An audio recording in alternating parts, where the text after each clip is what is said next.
Jesus explains Satan's planned war against humanity, and you must forgive.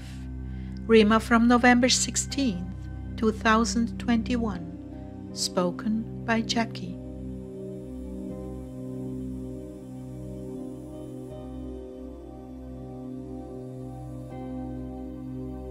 Clare began.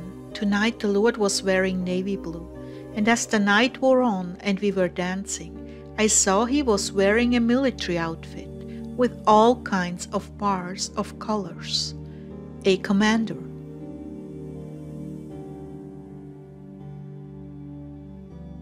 Jesus began. Yes, this war is coming to a head. The parts are all scripted. One by one, they come into play. The players appointed by destiny.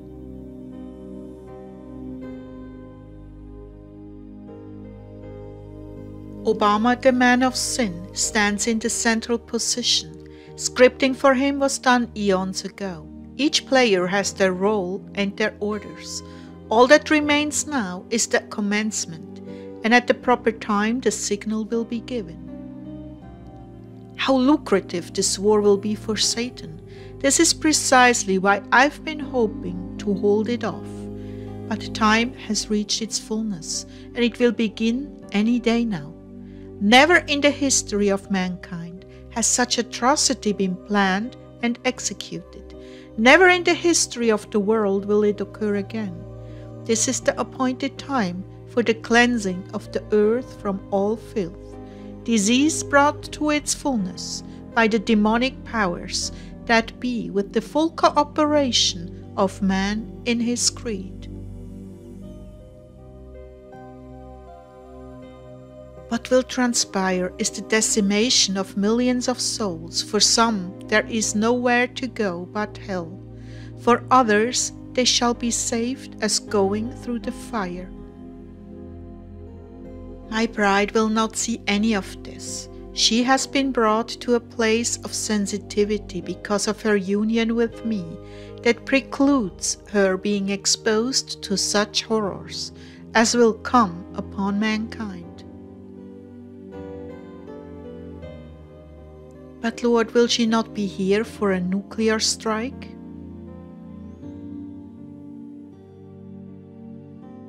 My love, this is only the beginning of woes, only the beginning. Wave upon wave of disaster will befall the earth. Nuclear annihilation is but one in the series of scores of catastrophes and judgments. I want you to be well aware of what is about to transpire in these coming days. Eye has not seen, ear has not heard, what the wickedness of man has brought upon itself. I would really like to understand, but if this knowledge is not for me to have, so be it.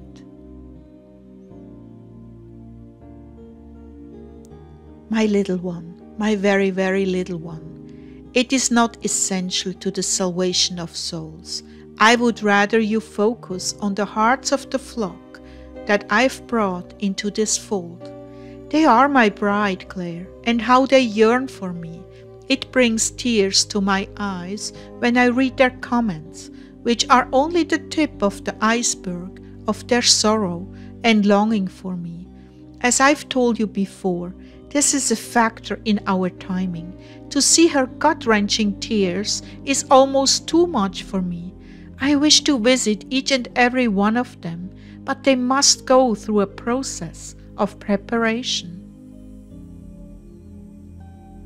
Oh Lord, you are sovereign. Can you not just once visit them in a way they will never forget? They look at me and long for what you've given me, which has been for their benefit that they might press in. But time is so short. Can you not just come down and put them all into the sweet waters of your glory and love for them? My child, I can and I will at the appropriate time for each of them, but I desire them to obey what they know is being asked of them first. It is very simple, Clare. I'm not asking a lot, am I? No, Lord, you are not. Those who love me obey me, and those who seek me with their whole heart shall surely find me.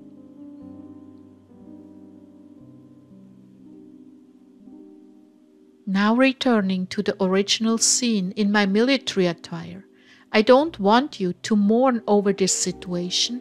Just understand that you can't have bitterness or unforgiveness in your heart and expect to hear me clearly at the same time.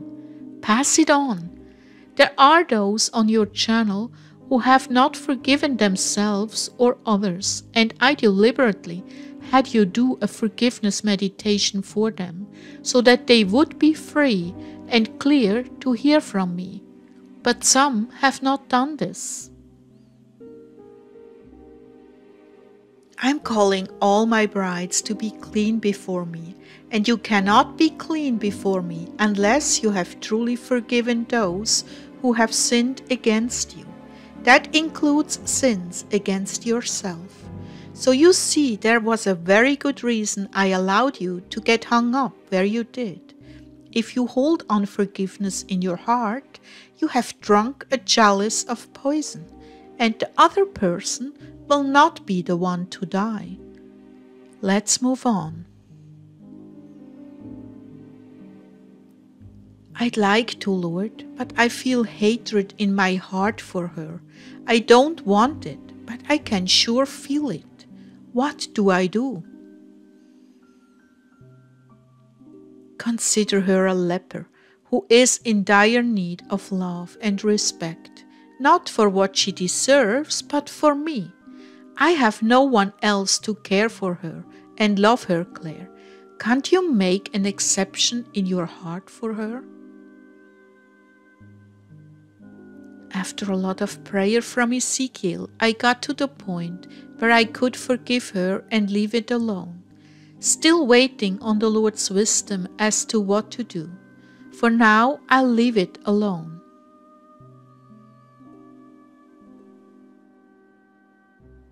Thank you, Clare. That's the right thing to do. You will see the wisdom in letting it go. I have covered for you, and I will continue to cover for you. Thank you, my bride. I know you're hurting. I know you're frustrated. I know she's taken advantage of your kindness. But what is the price tag on a soul? At the right time, this situation will turn around and she will see what she has done, and then I can step in with love and forgiveness, and she may very well give her heart to me. At least you've done all I asked you to do. I couldn't ask for more. Was there anything else, Lord? Don't you think that's quite enough? Truthfully, no.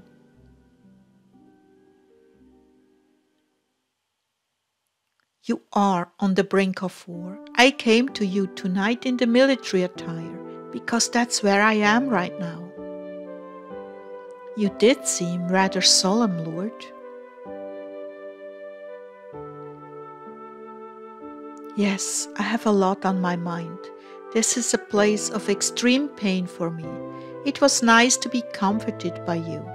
I know things are growing more tense and intense around you. I need you all to hold on and continue to pray for the world and offer the sufferings you are enduring as a fast offering to bring more souls to me before the situation becomes impossible. That is, before the unrepentant souls die in the war.